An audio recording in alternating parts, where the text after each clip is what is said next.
cloudy with a temperature of 88. The National Weather Service in Chicago has issued a severe thunderstorm warning for North Springfield, DuPage County, northeastern Illinois, north central and northeastern Illinois, until 8 p.m. and northeastern Illinois.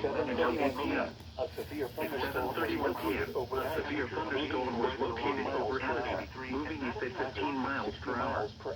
Hazard, 60 miles per hour with gusts and penny-sized hail.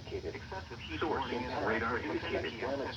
Impact, expect damage to roofs, siding, and trees.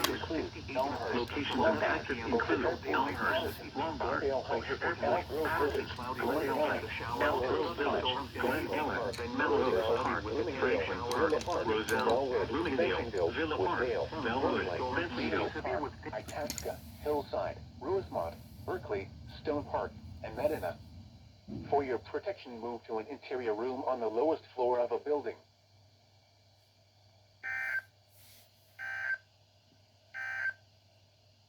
This is NOAA's Weather Radio KZZ 81 Lockport. Severe weather is occurring or forecast to occur in our listening area. This station will broadcast